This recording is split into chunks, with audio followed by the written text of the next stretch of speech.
The two-seat Su-57D prototype's successful first flight has marked a new phase in Russia's fifth-generation fighter program. This development has the potential to greatly improve the aircraft's operational flexibility, export appeal, and future role in network-centric warfare. The maiden test flight of the new aircraft, which was developed by the United Aircraft Corporation under the Rostec aegis, was successfully completed by the legendary Russian test pilot Sergey Bogdan, who is the chief pilot of the Sukhoi Design Bureau and a hero of Russia. Russian officials deemed the flight completely successful, as the aircraft followed the designated flight profile. Nevertheless, the Su-57D's debut indicates a potentially significant development in Russia's most sophisticated combat aircraft program, in addition to the ceremonial significance of its inaugural flight. And honestly, this is the sort of moment that gets aviation watchers sitting up a little straighter, because Russia rarely unveils a completely new configuration of a fifth-generation platform without larger long-term plans attached to it. The standard Su-57 was initially designed as a single-seat stealth multi-role fighter, optimized for long-range interception, strike missions, and air superiority. Nevertheless, the new Su-57D introduces an additional crew member and appears to be designed for a broader range of operational concepts, such as advanced mission management, pilot training, drone control, and combat coordination. According to Russian Deputy Prime Minister Denis Manturov, the aircraft is not purely a training variant. It is a platform featuring combat control aircraft capabilities. Russian defense industry statements further suggested the aircraft's potential to direct combined operations involving both manned and unmanned aviation assets, hinting at future integration with loyal wingman drones like the S-70 Okhotnik B. Now, this next part is where things begin to get really interesting for Altitude Addicts listeners following future air combat trends. Rumors regarding a two-seat Su-57 had been circulating within Russian aerospace circles for years. In late 2023, reports surfaced that Sukhoi had patented a twin-seat configuration of the aircraft, fueling speculation that Moscow was contemplating either a combat trainer or a specialized mission control variant. Those suspicions were effectively confirmed after photographs emerged showing an elongated cockpit canopy. According to Russian aviation sources, the prototype may have been converted from the T-54 development airframe, one of the original prototypes from the PAC-FA program that ultimately evolved into the Su-57.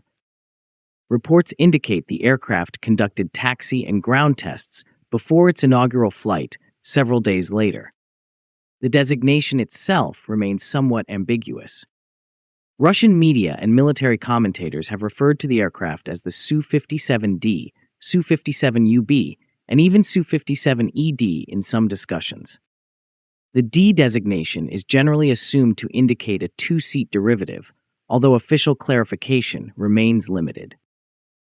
And here is the thing that makes the whole project strategically fascinating. The decision to develop a twin-seat stealth fighter stands out because many Western fifth-generation programs abandon the concept entirely. There is no operational two-seat combat variant for the F-22 Raptor or the F-35 Lightning II. Instead, the United States continues relying heavily on older fourth-generation aircraft for pilot conversion and training duties. It appears that Russia is pursuing a distinctly different philosophy. The Su-57D has the potential to serve as a command and control aircraft capable of administering drone swarms, coordinating strike packages, and processing massive quantities of battlefield information. Sensor fusion, electronic warfare coordination, distributed targeting, and real-time data sharing are becoming increasingly important elements of modern aerial warfare. The addition of a second crew member could significantly reduce pilot workload during extremely complex missions.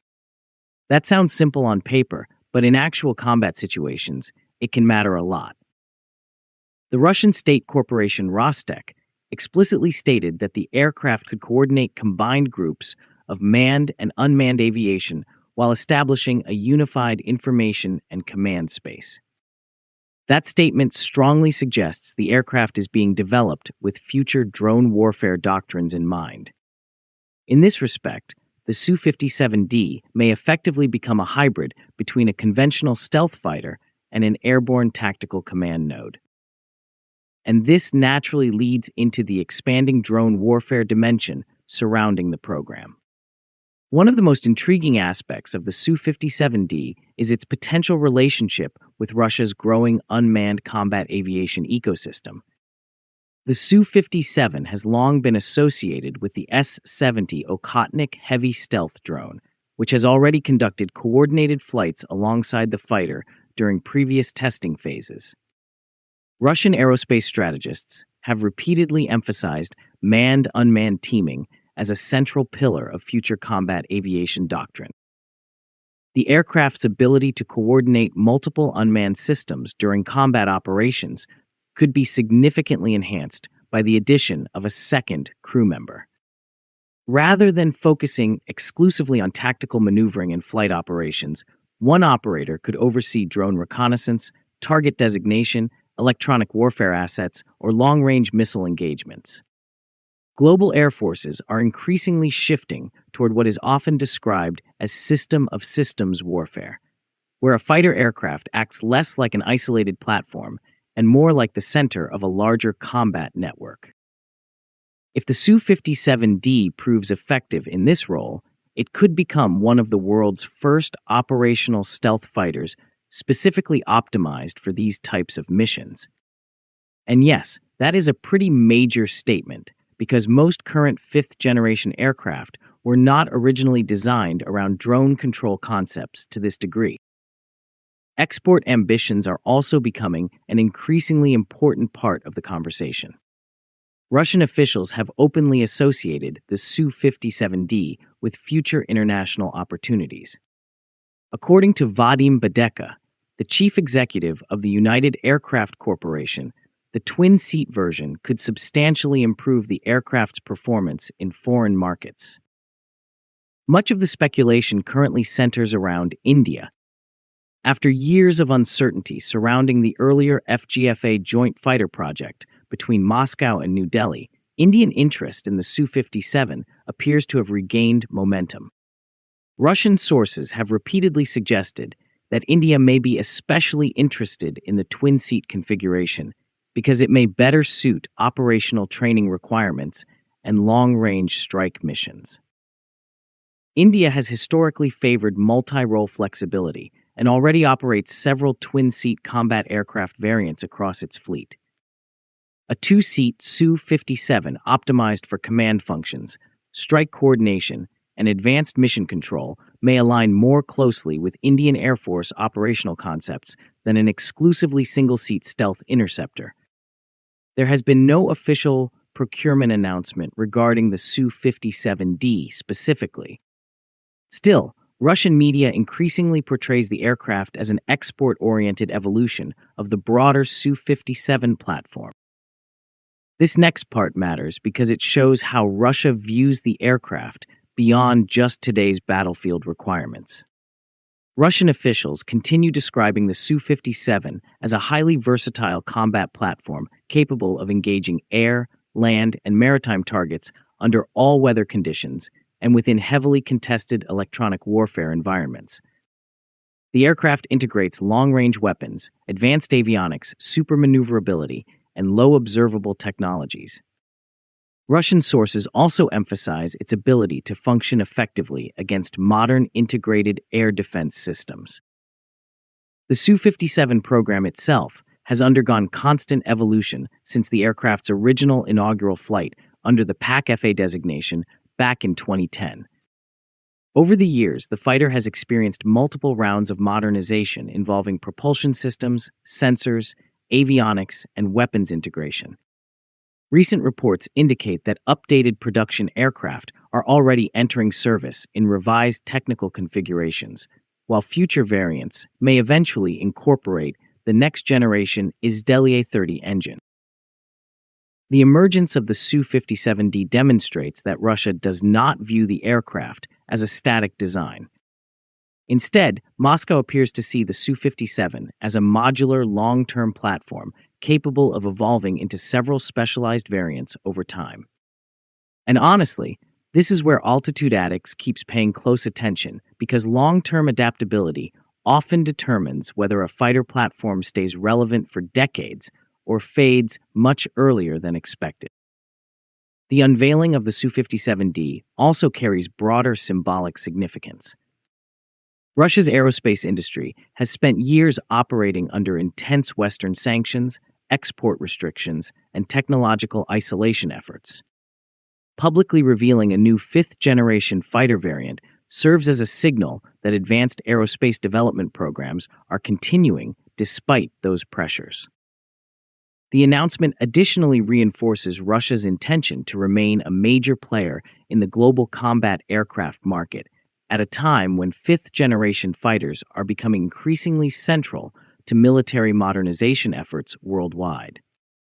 Only a limited number of nations currently field indigenous stealth fighter programs. By expanding the Su-57 family into specialized variants, Moscow appears to be positioning itself to compete not only in the legacy fourth-generation export market, but also within the emerging global stealth fighter ecosystem. Looking ahead, the Su-57D's maiden flight is almost certainly just the beginning of a long testing and refinement campaign. Russian aerospace programs traditionally undergo extensive evaluation periods before operational deployment, especially when major structural modifications are involved, including redesigned cockpit layouts and altered airframe balancing characteristics. Questions also remain regarding how the second cockpit affects internal fuel capacity, weapons carriage, stealth characteristics, and overall flight performance. Integrating an additional crew member into a stealth fighter while preserving low observability remains a major engineering challenge. It sounds straightforward when explained in press releases, but actually engineering it is another story entirely. Nevertheless, the successful maiden flight suggests Russian engineers have moved beyond conceptual discussions and into practical implementation. The Su-57D is now entering a critical phase where its true operational identity will gradually become clearer. Whether it ultimately serves primarily as a combat trainer, a drone control aircraft, a strike coordinator, or a specialized export platform, it already represents one of the most important developments in Russia's fighter aviation sector in recent years. For Moscow, the aircraft is more than simply a new cockpit configuration. It represents an attempt to redefine the capabilities of a fifth-generation fighter during an era increasingly shaped by artificial intelligence, network-centric warfare, and the integration of manned and autonomous combat systems.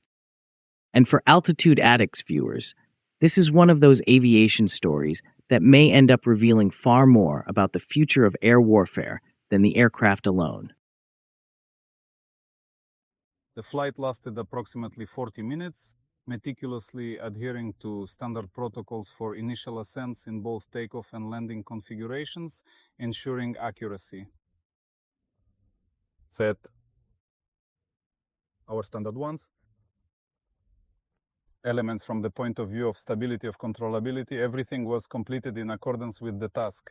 There were no special features, and in general in this flight, it was confirmed that the characteristics, stability of controllability, the double-seater car mirrors the single-seater counterpart completely, ensuring similar performance characteristics throughout.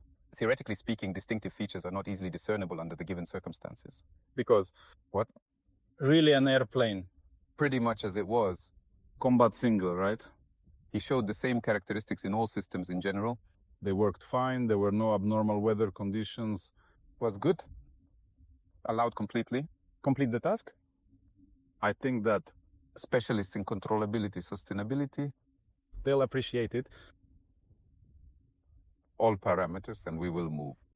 Then the flight was successful. According to the plan, according to the flight assignment, the systems worked normally. And the aircraft turned out to be the most comfortable and continuous single-seater aircraft in terms of behavior. because experience and knowledge and the most advanced technologies which are now available in Sukhoi were used here. We thank the people who have liked, subscribed the channel, and shared the videos. I also thank the channel membership for encouraging us. Last but not least, we also thank the viewers who have hyped our videos